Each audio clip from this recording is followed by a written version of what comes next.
faster. I'm going to the maximum. I'm going to the maximum. I'm going to the maximum. I'm bigger, bolder, faster. Bigger, bolder, faster. Et je vous propose de commencer du coup ce petit temps de présentation autour des freins et leviers à l'engagement et au maintien de l'engagement dans une activité physique. Lorsqu'on est atteint de pathologie chronique, mais de manière générale, je vous parlerai plus globalement finalement que la prescription d'activité physique dans le cas de pathologie.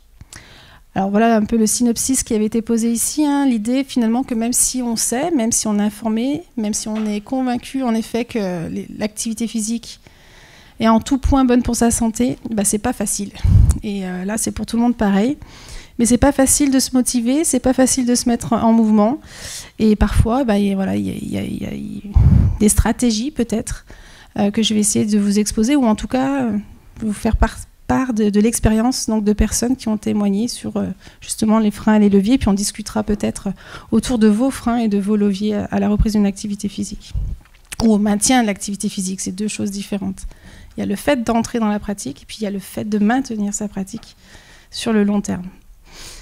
Peut-être avant de commencer cette présentation, je voulais déjà me présenter et surtout présenter l'association dans laquelle je travaille. Donc pour le coup, je m'appelle Nathalie Barthes.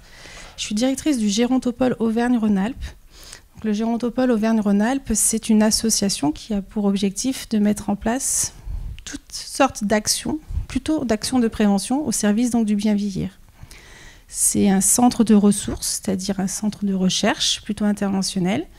C'est également un lieu où on évalue des actions diverses et variées, où on met en place des propositions, des organisations diverses et variées pour accompagner la perte d'autonomie et surtout accompagner le maintien à domicile des personnes âgées ou vieillissantes. C'est donc agir auprès des personnes âgées, mais c'est aussi agir autour et surtout sur l'écosystème, sur les professionnels, mais aussi potentiellement auprès des aidants, des familles, des acteurs de prévention de manière générale, des professionnels. Donc simplement, petit zoom, le Gérontopole, il y en a une dizaine en France, et on a la chance d'en avoir un, pour le coup, en Auvergne-Rhône-Alpes, et je vous invite du coup à vous rapprocher de votre Gérontopole, qui se trouve être, pour le coup, basé à Saint-Étienne, pour avoir tout type d'informations, pour participer à des études, ou encore pour être tout simplement informé de ce qui est fait en matière de gérontologie. Alors je fais un petit peu de pub pour le Gérontopole, mais vous retrouverez les plaquettes si vous le souhaitez ici et possiblement les contacts pour venir à nous. Le Gérontopole, concrètement, vous l'avez compris, c'est favoriser évidemment toute action, toute innovation et anticiper, adapter donc, la société de manière générale au vieillissement. Et c'est une bonne trentaine de projets actuellement au Gérontopole. Dont justement des projets autour de l'activité physique. Et c'est ce dont je vais vous parler aujourd'hui. Alors c'est vrai que je me suis présentée en tant que directrice du Gérontopole, mais il se trouve que j'ai, dans le passé, fait une thèse dans le champ des activités physiques et sportives. Et en l'occurrence, je suis docteur en sociologie. Et c'est donc cette approche-là que je vais essayer de vous transmettre à travers les quelques études auxquelles j'ai pu participer.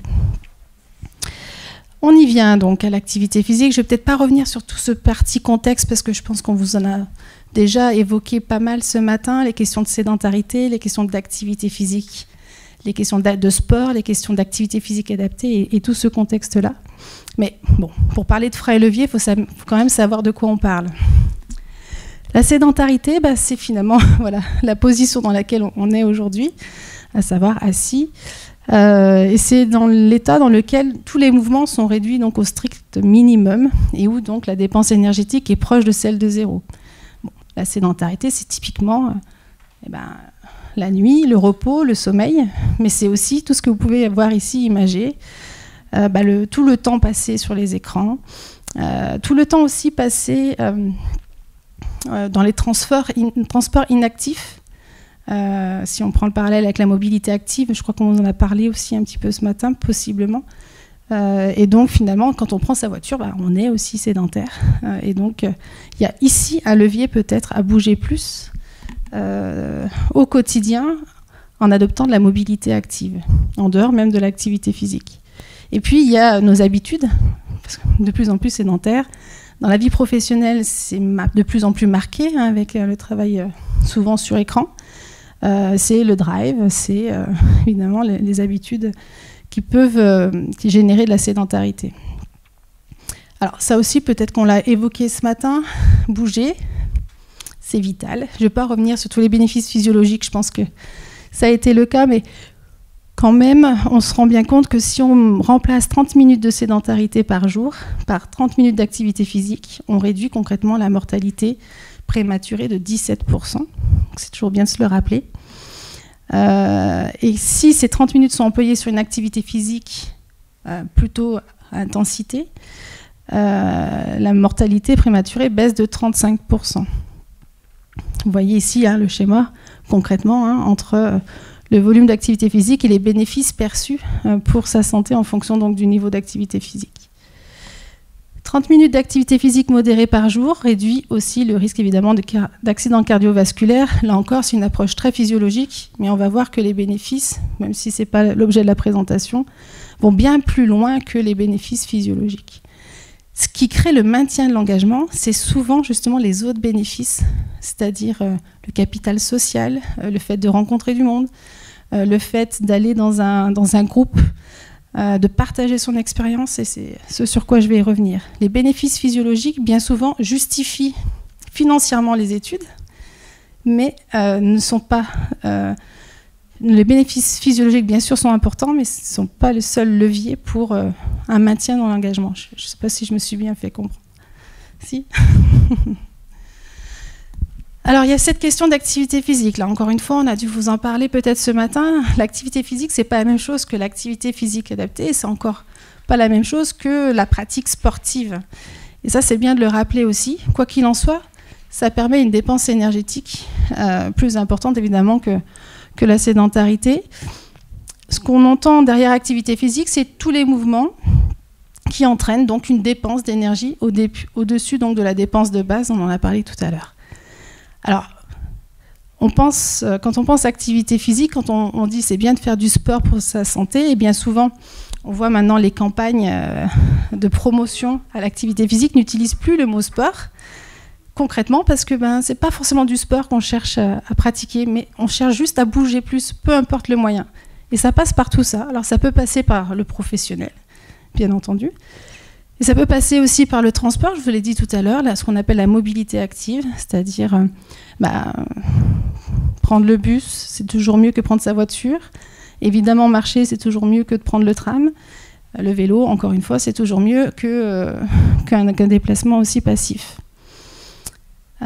C'est les habitudes de vie, diverses et variées, le jardinage, le ménage, etc. Et puis, c'est aussi les pratiques sportives qui n'ont pas toujours la forme d'une pratique sportive. On a de plus en plus de pratiques hybrides maintenant qui proposent des activités physiques adaptées aux capacités physiques des personnes.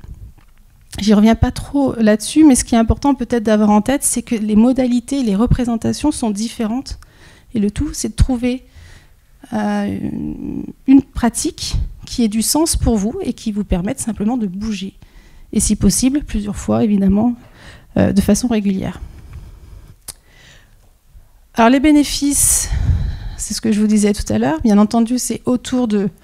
On a souvent en tête les bénéfices physiologiques, et les médecins, c'est souvent les arguments qu'ils affichent, et à juste titre. C'est prouvé, on n'a plus à démontrer les bénéfices de l'activité physique. Sur la santé, sur les bénéfices physiologiques, mais aussi sur la santé globale. Et c'est justement sur ces autres leviers qu'il faut peut-être agir pour justement un bien-être global. Alors, souvent, AP, c'est en lien avec l'alimentation équilibrée. Ça fait partie des prescriptions non médicamenteuses qui sont d'ailleurs, parfois maintenant... l'alimentation et l'activité physique sont maintenant prescrites dans certaines prises en charge de certaines pathologies chroniques. Ce sont les deux, avec tout ce qui est équilibre psychologique et gestion du stress, qui font partie des thérapeutiques non médicamenteuses et qui peuvent faire l'objet aujourd'hui de prescriptions. Les bénéfices, je ne vais peut-être pas y revenir de façon détaillée, mais concrètement, c'est au niveau de la musculature, c'est au niveau des performances cardio-respiratoires. C'est également au niveau de la santé osseuse, la prévention de l'ostéoporose par exemple, c'est la prévention et l'optimisation des capacités fonctionnelles, c'est un levier pour la prévention des chutes aussi, qu'on sait qui est important justement d'anticiper et de prévenir, qui est un facteur clé de la perte d'autonomie. Ça réduit l'hypertension, la cardiopathie, les AVC, les diabètes. C'est efficace dans le cas du cancer, etc., de dépression. Donc, voilà, c'est évidemment la maîtrise du poids. Et j'avais anticipé le risque de chute dans le cas de la prévention de la perte d'autonomie. En fait, ce qui est important d'avoir en tête ici, c'est que les bénéfices sont bien sur la santé globale et pas uniquement, sur les bénéfices physiologiques. Finalement, c'est un petit peu l'objet de ce que je vais vous présenter maintenant. Et on va voir que les facteurs, les leviers à l'engagement, c'est souvent sur ces autres aspects. C'est pas si simple. On connaît tous les recommandations de l'OMS.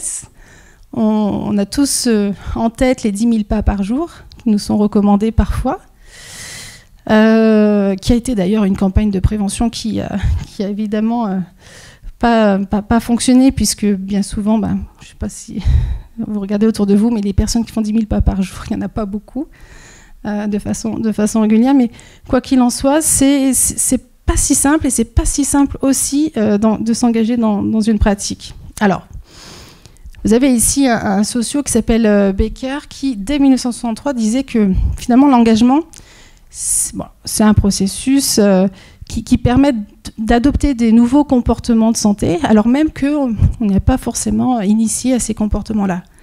Et concrètement, pour adopter un nouveau comportement de santé, pour lui, il y a deux gros piliers. C'est le sens et le contexte. Et ça, c'est vrai pour tous les comportements de santé. Il faut qu'il y ait du sens, il faut qu'il y ait une représentation, une signification. Il faut que ça vous parle de faire de l'activité physique. Et puis, il faut que le contexte soit favorable, soit adapté, pour vous permettre aussi au quotidien de continuer cette pratique. Ce qu'on se rend compte, c'est que les recommandations, les injonctions médicales, les prescriptions médicales, comme on l'a évoqué tout à l'heure, ça ne suffit pas. On a de différentes variations d'observance médicale par rapport à la prescription d'activité physique, mais globalement, ce n'est pas suffisant, parce que l'activité physique n'est pas souvent identifiée comme des priorités en fait, dans une prise en charge ou à un moment ou dans la vie de tous les jours. Donc ce qui est important, c'est le contexte, c'est le fait aussi d'avoir un rapport à l'activité physique ou une représentation, une antériorité dans la pratique. Ça aussi, ça peut être un élément, et on va le voir, qui peut aider à la reprise d'une activité physique, mais pas toujours. Quand on a toujours fait, par exemple, un sport de compétition, pour nous, ça n'a pas de sens de pratiquer, ou en tout cas, on a une représentation d'une activité physique qui ne peut être que sportive. Donc, il y a un changement de représentation de la pratique, et encore une fois, besoin d'un accompagnement vers une pratique qui est plus adaptée, avec des finalités qui sont différentes. Et puis, évidemment, on se pose tous la question, quels sont les bénéfices que je vais avoir et qu'est-ce que ça va me coûter finalement au sens de l'énergie que je vais mettre dans cette pratique. Alors, vous avez ici les différents facteurs qui peuvent influencer la pratique d'une activité physique. Et là, on voit bien qu'il y a différents leviers potentiels. Alors, j'ai peut-être des choses à identifier concrètement. Vous avez les facteurs individuels, la personne en tant que telle, ses motivations, ses représentations, ses croyances, ses connaissances. Vous voyez, ce premier cercle restreint, son âge, qui fait qu'on a des facteurs intrinsèques et des motivations liées à une activité physique. Il faut que ça fasse envie. On vous dit souvent, faites de la natation parce que c'est bon pour votre dos, c'est bon pour vos jambes, c'est bon pour votre cœur, etc. Oui, mais moi, j'aime pas l'eau, j'ai peur de l'eau. La première chose, c'est quand même quelque chose qui ait du sens pour vous et qui fasse écho à vos envies. Le deuxième levier sur lequel on peut agir aussi, c'est finalement tout ce qui est facteur interpersonnel, mais surtout l'environnement qui est mis en place. Et là, c'est finalement le contexte dont je vous parlais tout à l'heure. On est sur le sens, ensuite le contexte. Et là, c'est la famille, c'est les amis, c'est tout ce qui finalement gravite de près ou de loin, toutes les interactions que vous pouvez avoir autour de l'activité physique qui pourraient vous amener à une pratique d'activité physique. C'est les écoles, c'est tout l'environnement en fait qui pourrait être favorable à la pratique. Et puis, de manière plus générale, eh bien, il y a tout ce qui peut être mis en œuvre à un niveau macro, au niveau des politiques de santé publique, par exemple. L'accessibilité, notamment, qui est un des principaux freins, malgré tout, à la reprise d'une activité physique. C'est de connaître où se trouvent les dispositifs, tout simplement. Qu'est-ce que vous avez ici? C'est évidemment les contraintes personnelles. Quand on est maman de 3 enfants, un travail, c'est pas toujours facile de consacrer du temps à cette pratique. Et puis c'est aussi, globalement, finalement, les infrastructures, par exemple, qui sont mises en place. Alors aujourd'hui, il y a de plus en plus de démarches qu'on appelle de marketing en santé qui vont justement agir sur ces différents facteurs-là, identifier des populations et créer les contextes favorables finalement à la reprise d'activité physique. Alors, je vais vous prendre des petits exemples concrets, puis vous mettre ensuite à contribution justement sur les freins que vous avez identifiés. Je suis partie sur 2 exemples, celui des personnes atteintes de diabète de type 2 et celui de personnes atteintes du cancer de la prostate, pour avoir finalement travaillé sur ces 2 types de populations, et puis pour avoir essayé, chercher à comprendre qu'est-ce qui était réellement considéré comme des freins à la pratique. Là, c'était simplement pour resituer la question de la prescription d'APA, justement pour les personnes atteintes de pathologies chroniques, et notamment d'ALD, et de situer donc l'APA en prévention secondaire et tertiaire. Ce qu'on disait tout à l'heure, l'activité physique, c'est recommandé, c'est prescrit dans bon nombre de pathologies, que ce soit en prescription, que ce soit pour la prise en charge, mais aussi en prévention des pathologies. Alors voilà, c'est maintenant que vous allez travailler. Je ne sais pas si vous allez pouvoir le faire et si on va réussir au niveau logistique, mais si vous avez la possibilité de scanner ce QR code, vous aurez la possibilité de renseigner le principal frein pour vous dans une activité physique. Est-ce que vous voulez tester l'expérience ou sinon on le fait de façon peut-être plus à l'oral? On va le faire peut-être plutôt à l'oral, ce sera plus simple. Là, c'est plutôt une technique d'interactivité, mais si je vous dis du coup quel est le frein principal à la reprise d'activité physique, en un mot, qu'est-ce qui viendrait? Motivation. Est-ce que vous avez d'autres... le frein principal. Est-ce qu'il y a d'autres personnes qui veulent... Proximité, accessibilité. Le temps. Ouais. Pardon? Alors attendez, le temps, le manque de temps ou la météo? Alors et la météo? La météo aussi pour vous. Les horaires de travail? Les horaires. Ah oui. Ah, les horaires de cours, de prestations, de prévention d'activité physique. Ouais. Et alors c'est quoi l'horaire principal? D'accord. Donc plutôt le matin. Et pas le mercredi, n'est-ce pas? Je crois que vous avez d'autres activités les mercredis pour certains d'entre vous.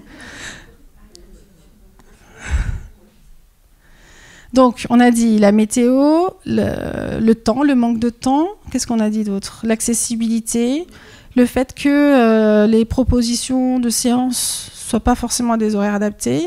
Motivation. Ouais, le fait d'être seul. Ouais. Le coût.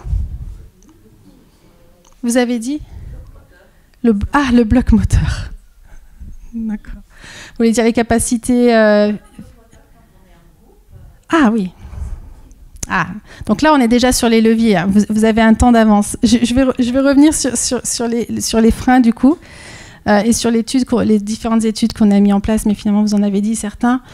Informer ne suffit pas, on l'a dit, et finalement, quand on a une pathologie, ou même quand on a une recommandation de pratique, bien souvent, ça reste dans un coin de tête et c'est difficile de s'engager. Alors, quand je prends l'exemple, il y a différents cas de figure, bien entendu, et là, c'est un peu une montée en généralité que je vais vous proposer.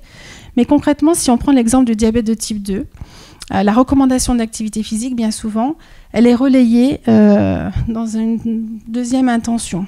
Un diabétique de type 2 va, dans un premier temps, souvent adapter son alimentation et surtout prendre ses médicaments s'il en a. Ce qu'on se rend compte, c'est que c'est une pathologie qui est dite asymptomatique. Donc, c'est difficile de se mobiliser quand on ne ressent pas finalement les symptômes d'une pathologie. Et du coup, on n'a pas forcément la nécessité, ou en tout cas on ne la ressent pas, pour s'engager immédiatement dans la pratique, d'autant plus que c'est une population qui a parfois des conditions de vie difficiles. C'est souvent des catégories socio-professionnelles qui sont les moins favorisées.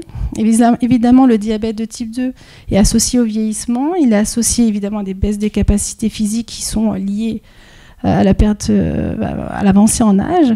Et puis, bien souvent, il y a un cumul de pathologies. Le diabète de type 2 est souvent associé à des pathologies cardiaques, à de l'obésité, des problèmes de surpoids, ou voire même à des pathologies psychologiques.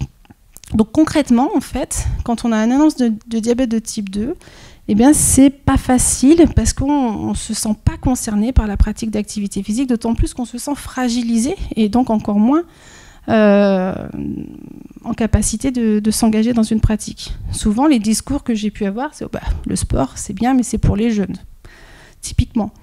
Donc, il y a des dispositions qui ne favorisent pas l'engagement dans une activité physique, avec une activité physique qui n'est pas forcément intégrée dans les habitudes. Donc ça, c'est un petit peu le contexte.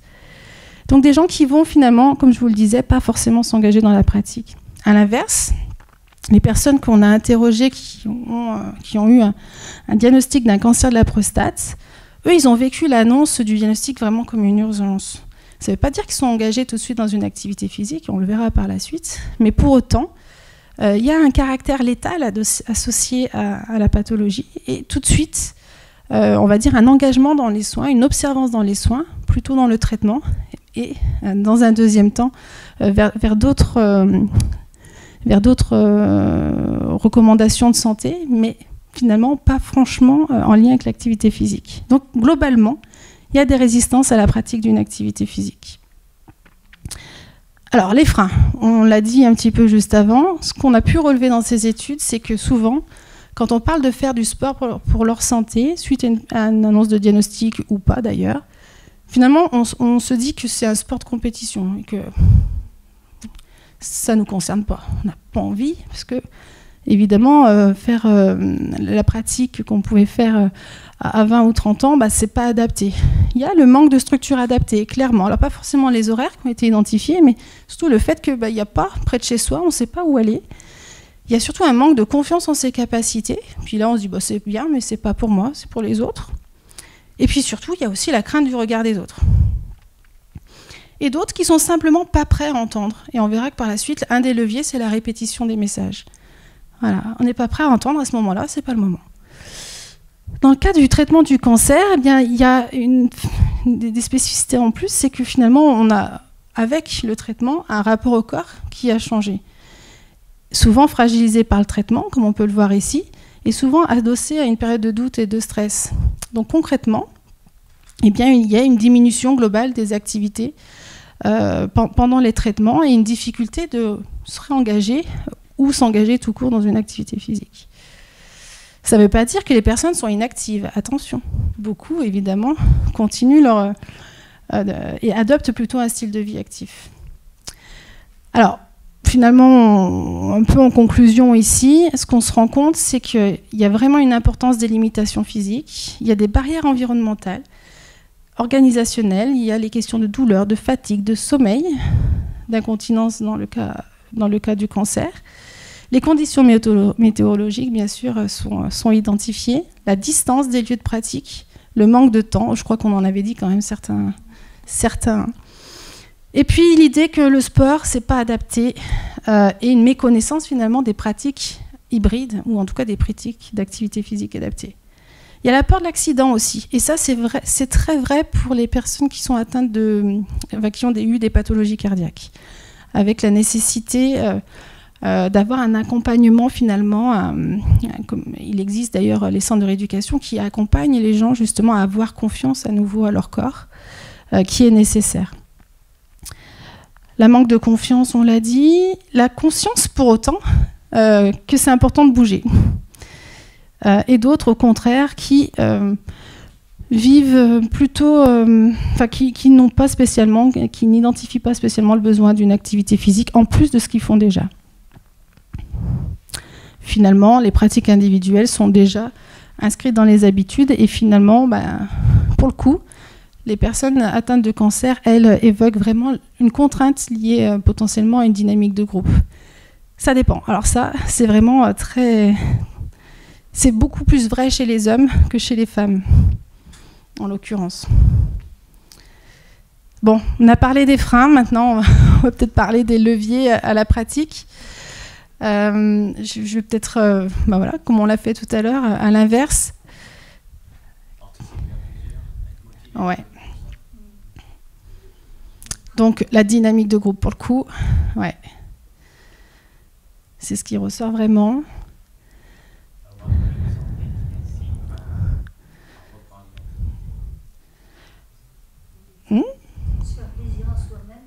Oui. Ouais, ouais. La notion plaisir. On va. Groupe, plaisir. Quels pourraient être les leviers qu'est-ce qui pourrait faire que demain vous repreniez une activité physique? Sortir de chez soi. Lien social, proximité. En fait, finalement, ce qu'on a dit tout à l'heure, on peut le transférer. Hein. Vous avez parlé de coût aussi tout à l'heure et j'ai pas rebondi. Et c'est vrai que ça m'y fait penser. Souvent, le coût peut être en effet un frein, mais bien souvent, quand même, on se rend compte que ça suffit pas à lui seul. C'est-à-dire que, c'est pas, peut-être. C'est comme la météo alors. Ouais. Bon, alors les leviers. Déjà, il y a une première chose qui émane finalement des structures d'accueil d'activités physiques adaptées. Je vais peut-être regarder l'heure quand même. Ouais. Les leviers à l'engagement dans une activité physique, déjà, il faut agir sur le contexte, comme je vous disais tout à l'heure. Il y a le contexte, il y a le sens. Il y a beaucoup de campagnes maintenant et un des premiers enjeux, c'est de convaincre, mais je crois que vous êtes plus ou moins tous convaincus ici. Par contre, c'est la multiplicité des messages. Et ça, notamment des gens qui n'ont pas forcément la blouse blanche. Plus ça vient en dehors du soin, plus c'est facile aussi de s'engager dans une activité physique, bien que parfois ça soit rassurant. Recommander ne suffit pas. On l'a dit, il faut faire tomber les résistances et donc il faut agir sur la représentation. Le sport qu'on vous propose, ce n'est pas le sport, le basket ou le foot de référence. C'est bien une pratique adaptée. En effet, la pratique entre soi, la pratique adaptée, la pratique sécurisée, et puis ce qui importe souvent, c'est l'importance de la première séance. Donc le plus dur, c'est d'y aller une fois. Et si ça se passe bien, et déjà, si un groupe, si on se rend compte qu'on peut faire au même titre que n'importe qui, alors bien souvent j'ai entendu des discours, si elle peut le faire, moi aussi je peux le faire. Hein. Donc on se rassure aussi, et puis on se dit, en fait, elle est bien pire que moi, donc... Voilà. Bien entendu, ça fait partie aussi de cette émulation de groupe qui fait que on se rend compte que on n'est pas si à la rue que ça, quoi. Et bien au contraire. Et puis, faut que ce soit ludique. Vous avez dit plaisir tout à l'heure. Moi, c'est pareil. Hein. D'aller courir le dimanche matin, c'est dur. On peut, mais il faut justement ressentir les sensations corporelles pour y prendre plaisir. On peut courir le dimanche matin et en prendre plaisir, mais peut-être pas tout de suite.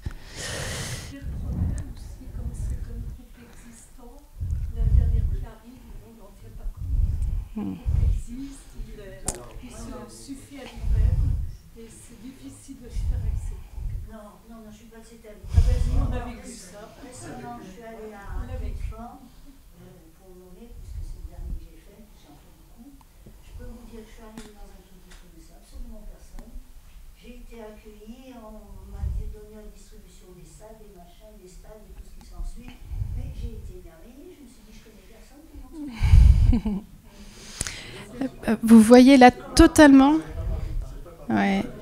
vous voyez totalement l'importance et l'influence du contexte pour le coup. qui fait qu'à un moment, en effet, on est comme à la maison et finalement, on fait partie des murs et voilà.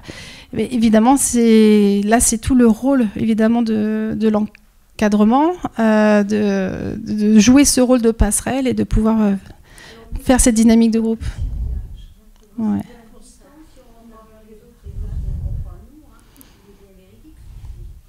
Peut-être. Mais en tout cas, la dynamique de groupe est un des leviers au maintien de l'engagement.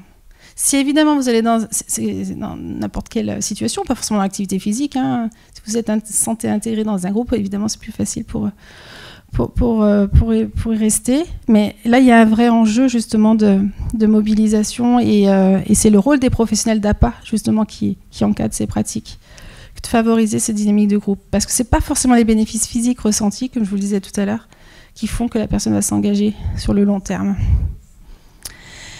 Bon, alors là, j'ai une jeune fille dans la salle qui pourrait parler beaucoup mieux de ce projet, en l'occurrence qui travaille dessus au quotidien, mais il se trouve que j'avais fait une petite apparition furtive au tout début de ce projet sur justement les stratégies motivationnelles. Le projet Actipair, c'est aussi finalement un outil au service de l'engagement dans une activité physique, et là par une stratégie d'accompagnement par un pair. Donc c'est quelqu'un qui a possiblement les mêmes... alors là, c'est le cas du cancer de la prostate, mais qui a finalement le même profil que vous, qui a vécu plus ou moins les mêmes choses et qui finalement vient comme levier motivationnel pour aider à l'engagement dans une activité physique. Il existe des initiatives comme celle-ci et je voulais du coup vous l'identifier. Alors, je ne sais plus pourquoi je vous ai mis ça, mais c'est peut-être... là aussi, on est finalement au moment finalement de la recommandation. Je vous ai dit tout à l'heure que c'était difficile de s'engager dans une activité physique, mais en fait, évidemment, il y a plusieurs réactions finalement à cette recommandation. Dans le cas de l'étude Actipair, en l'occurrence, on avait des profils de patients qui avaient plutôt vécu l'annonce du diagnostic comme finalement l'identification le besoin, le ressenti de pratiquer encore plus pour contrer les défaits délétères d'un traitement. Et à l'inverse, d'autres personnes qui finalement, ce qu'elles cherchent tout simplement, c'est de retrouver la vie d'avant la maladie et potentiellement d'observer son traitement, pas forcément face aux recommandations d'activité physique, et globalement, finalement, sont assez passifs dans la recommandation de pratique. Je vais peut-être passer un peu vite là-dessus, mais simplement pour dire qu'il y a deux types de trajectoires. Il y a les gens qui font déjà de l'activité physique, qui potentiellement vont intensifier leur pratique au moment d'un diagnostic, et d'autres, pour autant, qui ne sont pas forcément pratiquants d'activité physique. Là, on voit bien aussi le levier qui est de, finalement, les atomes crochus à la pratique en amont, finalement, des pathologies. Par contre, les activités physiques, comme vous voyez ici, elles se diversifient. Ce n'est pas toujours les mêmes. On passe finalement d'une finalité qui est plutôt compétitive, performance, vers une finalité qui est plutôt celle du plaisir, du bien-être, de la vie en collectivité, de l'activité physique au quotidien. Alors, je vais finir là-dessus certainement. Les leviers à l'APA, donc c'est ce qu'on disait tout à l'heure. Finalement, ça se construit progressivement. On ne vient pas pratiquant d'activité physique du jour au lendemain. C'est quelque chose qui se construit progressivement. Et ce qu'on remarque quand même, c'est que les personnes qui globalement s'engagent sur le long terme, elles ont changé leur représentation de la pratique, elles ont un rapport au corps qui est différent, un rapport à l'activité physique qui est différent, et surtout un rapport aux autres qui évolue également. Les bénéfices physiologiques, physiques dont j'évoquais tout à l'heure, ça peut être un levier à la pratique à partir du moment où on ressent les effets. Dans le cas du diabète de type 2, on ressent directement les effets finalement sur la glycémie. Et donc du coup, c'est quelque chose qu'on ressent physiquement et qui peut nous amener peut-être à s'engager dans la pratique. Il y a cette notion de se sentir capable, comme on a dit tout à l'heure. Il y a cette notion aussi de se sentir, d'avoir de nouvelles sensations corporelles. Je me sens plus souple, je me sens plus alerte, je dors mieux. Souvent, c'est ce qui est dit aussi. Et finalement, j'apprends des nouvelles techniques du corps. Et ça, c'est quand même des choses qui favorisent l'engagement sur le moyen terme. C'est l'évolution au sein d'un groupe, on l'a dit tout à l'heure. C'est la construction collective du goût pour les effets. Encore faut-il avoir le goût pour les effets. Et c'est ce qu'on disait tout à l'heure au niveau des sens qu'on accorde à la pratique. J'en prends goût parce que finalement, je ne peux plus m'en passer. Et on arrive finalement à des gens à ce stade-là qui, au contraire, ne peuvent plus envisager de ne plus pratiquer parce qu'il y a comme un manque finalement qui se produit. Et puis, c'est aussi une perspective autre que celle du soin. Ok, on m'a dit de pratiquer pour ma santé, mais moi, je pratique pour mon plaisir. Et c'est ça qui me motive, en fait. Donc, je ne vais peut-être pas revenir sur tout ça, mais on retrouve les notions de plaisir, de bien-être, d'amour de la nature aussi. On n'a pas vu ça en levier, beaucoup disent ça. En fait, voilà, l'activité physique, c'est aussi sortir, prendre l'air. C'est partager des expériences. Évidemment, on va dire que la pratique de la marche est peut-être plus favorable au partage d'expériences que la natation, vous pouvez bien vous en douter, mais c'est le partage d'expériences, c'est avoir des temps dédiés aussi pour la discussion. On l'a dit, les bénéfices physiques, physiologiques, c'est le moyen de s'évader, de ne pas penser aussi, dans le cas de pathologie, parfois au caractère légal de la pathologie. C'est le fait d'être convaincu des bénéfices, et c'est ce groupe partage. Pouvoir échanger au-delà de l'activité physique. On s'est rendu compte, finalement, dans le cas du cancer, et là, Evolène le dirait mieux que moi, que finalement, c'est aussi l'occasion de pouvoir discuter plus largement, finalement, autour de sa pathologie et surtout avec des personnes qui ont vécu plus ou moins la même expérience et surtout en dehors du cercle restreint. Alors, quand on vit en couple, c'est aussi l'occasion de pouvoir parler des problèmes de santé ou autres à d'autres personnes que à son conjoint. Et ça, c'est quelque chose qui a clairement été identifié pour le cancer de la prostate, par exemple. Le plaisir, l'amour de la nature, on l'a dit, le fait de prendre l'air, de retrouver des habitudes, d'oublier la maladie dans le cas de prévention. Alors maintenant, je voudrais vous poser la même question, mais qu'est-ce qui fait que finalement on maintient notre engagement sur le long terme? Et bien là, c'est ça, c'est le sentiment d'agir pour soi, finalement, pour sa santé. Et puis, possiblement, en effet, intégrer des structures associatives diverses et variées, de proximité. Le choix d'une pratique pour soi, autonome, autodéterminée, c'est-à-dire choisie volontairement. Et puis, l'ouverture vers un groupe partage, on en a déjà parlé. Ce qu'on se rend compte bien souvent, et ça arrive parfois, de gens qui s'engagent dans une association plus globale peut-être de patients, qui poursuivent finalement au minima leur pratique d'activité physique, mais qui, par le biais de l'activité physique, réussissent finalement à s'engager dans de nouvelles normes de santé plus globales. Donc par l'activité physique, c'est vraiment quelque chose qu'on retrouve de manière générale. Je fais plus attention à mon alimentation, je dors mieux, j'ai vraiment un impact plus global. Et ça, c'est vraiment, à ma connaissance, le seul levier qui permet finalement une extension aussi large finalement dans le champ de la santé. On voit par exemple dans 50% des cas, pour les gens qui ont eu un cancer, ont repensé leurs habitudes alimentaires, ont arrêté le tabac, ont plus de rigueur dans leur traitement par exemple. Alors je ne sais pas si ça a marché, mais je voulais vous passer cette petite vidéo. Recommandation des médecins, les malades peinent à chausser les baskets et à changer leurs habitudes. Une étude a été lancée au CHU de Saint-Étienne. L'équipe soignante a eu une idée pour motiver ses patients soignés pour un cancer de la prostate. Vous voyez ce reportage signé Adèle Le Canu, Aldo Cardulo, Thierry Auden qui sont allés voir sur place. Allez, on s'arrête pas, monsieur Mazelier. On s'arrête pas. Doucement, mais régulièrement. Motivé, encouragé, Pascal prend sa nouvelle mission très à cœur. Une fois par semaine, il accompagne François pour une randonnée de plusieurs heures. Il est un petit peu rouillé au niveau articulation. On a mis de l'huile et après 5-10 minutes de marche, il accélère et tout se met en marche. Les débuts est toujours un peu dur. Si François doit reprendre le sport, c'est qu'il a été traité pendant 3 ans pour un cancer de la prostate. Pour l'accompagner, les médecins comptent sur Pascal, un ancien patient. Il est ce qu'on appelle un patient père. Le constat, c'est que 60 à 70% des patients atteints du cancer de la prostate restent inactifs et sédentaires. Donc on se dit que le message probablement ne passe pas, peut-être que ce message n'est pas assez pertinent, et on s'est posé la question de faire intervenir un patient qui a l'expérience de la maladie, donc un patient père, Parce qu'il a toute cette sensibilité que nous n'avons pas. Le patient, il a vécu la maladie, il a vécu l'annonce du diagnostic, la prise en charge, et je pense que c'est vraiment un atout de pouvoir impliquer les patients pairs dans cette prise en charge. Et tout le monde y trouve son compte. Santé, moi je le verrai là derrière. N'importe quoi. Là, moi ça m'a permis de sortir et de marcher un peu, alors que je fais pas de sport tout seul, quoi. Je reste en groupe. Je me suis aperçu qu'on pouvait marcher 3 heures. J'y arrivais alors que jamais je l'aurais fait si j'avais pas un coach exigeant et qui me casse les pieds, quoi. Je suis obligé d'y aller, quoi. Allez, on y va? Comme un tiers des patients atteints d'un cancer de la prostate, François a subi une hormonothérapie. Remettez la mécanique en route. 3 ans de traitement, efficace certes, mais lourd de conséquences.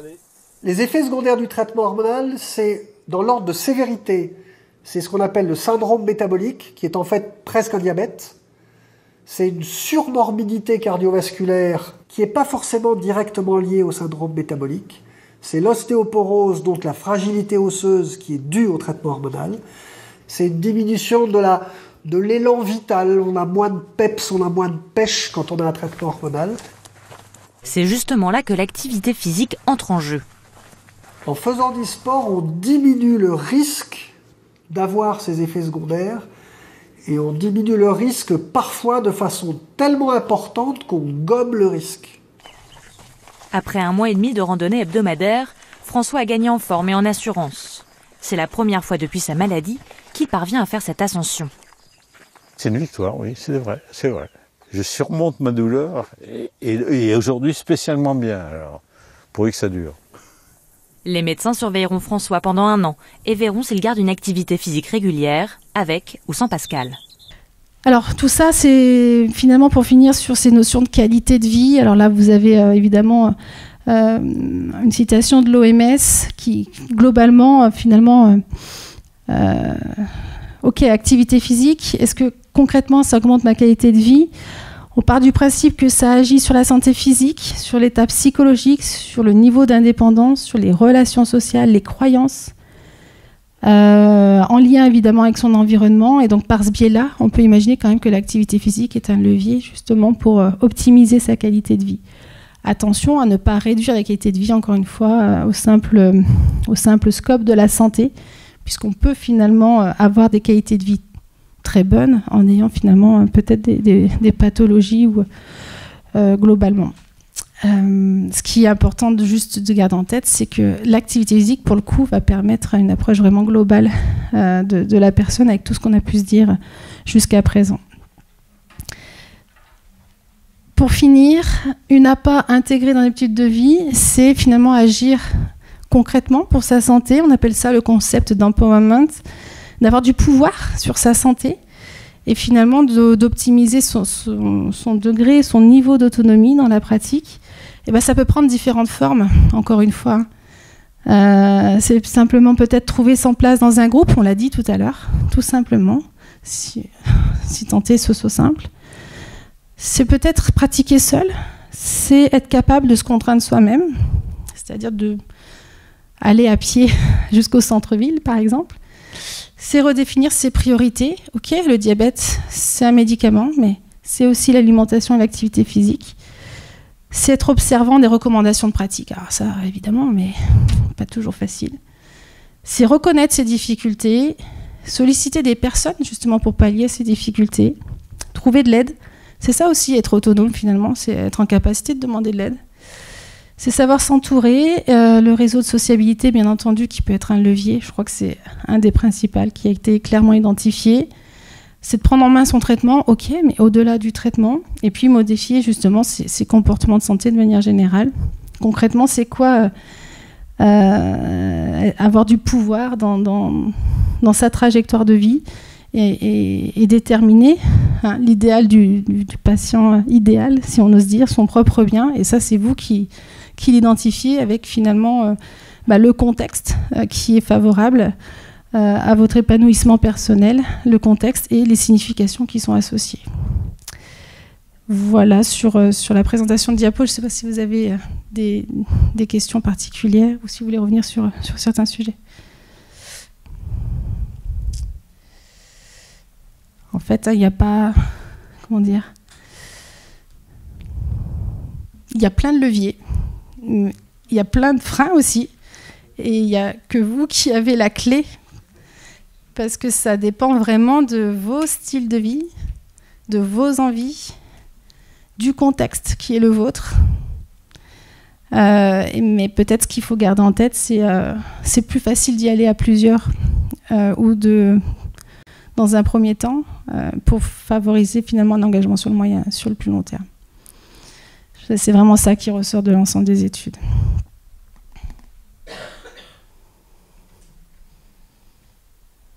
J'ai été trop trop claire. Bon. Merci. Oui. C'est marrant parce que moi, ça ne bosse pas. Donc, quand les gens viennent s'inscrire en début d'année ou en saison, on voit bien que la première chose que les femmes veulent, souvent c'est les femmes, elles veulent être avec leurs copines, dans le groupe de leurs copines, avec des activités. Et on nous demande à ce que certains groupes ne bougent pas. Oui. Par exemple, s'il y a un cours d'aquagym, elles veulent se retrouver l'année d'après tout ensemble dans le même cours. Un homme, les hommes sont plus... Tout à fait. Alors, je ne sais pas si c'est de la souplesse ou si c'est de la... ils sont plus... C'est vrai qu'il y a une vraie différence de genre qui a été soulignée là-dessus. Les femmes ont plus tendance à aller vers les pratiques associatives. À changer de groupe, comme ça, ils voient d'autres dames. Donc ça aussi, c'est un levier motivationnel. C'est vrai qu'il y a une vraie différence de genre dans l'adhésion, ne serait-ce que dans le choix de la pratique. Mais les hommes vont plus difficilement dans une association que les femmes, de manière générale. Les femmes vont plus aller facilement seules dans des associations. Globalement, en fait, c'est vrai qu'on voit vraiment une différenciation ici, mais on retrouve bien souvent quand même cette dynamique de groupe qui va permettre le maintien de l'activité, là, pour le coup. Parce que si vous cassez justement le groupe, eh bien après, c'est difficile de pouvoir se réengager et de reconstituer un groupe. Ouais. Alors, ce qui est très difficile, et l'OSPA permet justement le maintien sur plusieurs années, mais souvent, vous avez des groupes d'activité physique qui ont des cycles de 3 séances, par exemple, ou des cycles de 3 mois, de 12 séances en général. Et là, qu'est-ce qu'on fait après, au bout des 12 séances ? Il y a beaucoup de modèles d'accompagnement comme celui-ci, notamment les ateliers passerelles, pour citer que, mais les cycles de rééducation sont souvent basés sur 3 mois. Et là, il y a vraiment un enjeu de maintien de l'activité à ce moment-là, pour engager vers potentiellement des relais associatifs comme peut-être l'OSPA ou l'association dont vous avez dit tout à l'heure. Oui. Parfois, oui. Ouais. Donc en fait, il ne faut pas avoir peur. Souvent, il y a le regard des autres qui est souvent très marqué chez les femmes, beaucoup moins chez les hommes, encore une fois, mais qui peut être un frein à la pratique. Je me souviens d'une dame qui me disait « Oh là là, mais j'ai jamais mis autant de pantalons que depuis que je fais de l'activité physique. » En fait, c'était une dame qui avait plutôt l'habitude de mettre des jupes, mais pour faire de l'activité physique, c'était compliqué. Et pour elle, c'était vraiment une évolution finalement dans ses habitudes, parce qu'elle se préparait pour la pratique, elle achetait des baskets, des pantalons adaptés à l'activité physique, et finalement par le biais de l'activité physique, elle en est venue à d'autres normes vraiment de santé dans la façon de s'habiller, dans la façon de prendre soin d'elle, etc. Et finalement pour elle, ça a été un bénéfique au-delà de la pratique en tant que telle. Parce que c'est des nouvelles habitudes. Si vous voulez, vous mangez tous les jours, tout le monde mange. Certes, c'est pas facile de modifier son alimentation parce qu'on a nos habitudes. Par contre, l'activité physique, on n'en fait pas des fois. Donc, il faut intégrer une nouvelle pratique. Donc, il faut créer ces habitudes-là. Et c'est ça qui est parfois le plus compliqué. Mais il y a des dispositifs pour accompagner.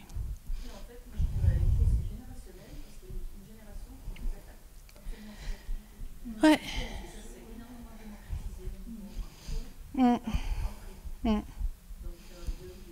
Oui. Ouais. C'est vrai. Alors, c'est ce que je disais tout à l'heure, c'est vrai qu'on a... Pour changer un comportement de santé, les campagnes de prévention de manière générale, en parlant d'activité physique, de tabac, d'alimentation, c'est à l'échelle d'une génération. Les enfants aujourd'hui sont très sédentaires par rapport aux enfants d'il y a 1 ou 2 générations. Parce que plus de stimulation, plus de technologie, etc. Et donc, en fait, les campagnes de prévention, là, pour le coup, ciblées sur prévention primaire chez les enfants, elles s'organisent pour les enfants de demain.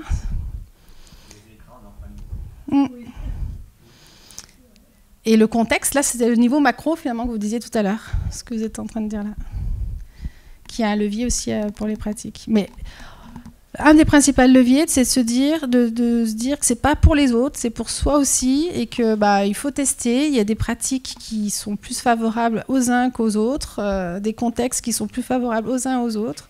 Les hommes préfèrent justement Actipair, qui est l'accompagnement par un père, parce que ces hommes-là ne vont pas aller d'eux-mêmes à une association. Ils ont besoin potentiellement d'un levier pour l'entrée dans la pratique. Et après, une fois qu'on a le pied dedans, c'est plus facile de pouvoir continuer.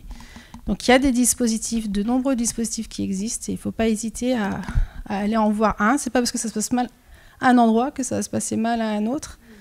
Et que, à un moment, à partir du moment où vous avez le plaisir d'aller plus finalement voir les copains ou les copines, ou en tout cas, peu importe le bénéfice que vous en retirez, mais c'est en effet la dimension plaisir qui fait que tout à chacun finalement va continuer ses pratiques. Ça paraît plutôt allant de soi. Il n'y a pas de remède à ça. Je vous remercie en tout cas pour votre écoute. J'espère vous avoir apporté un petit peu de contribution.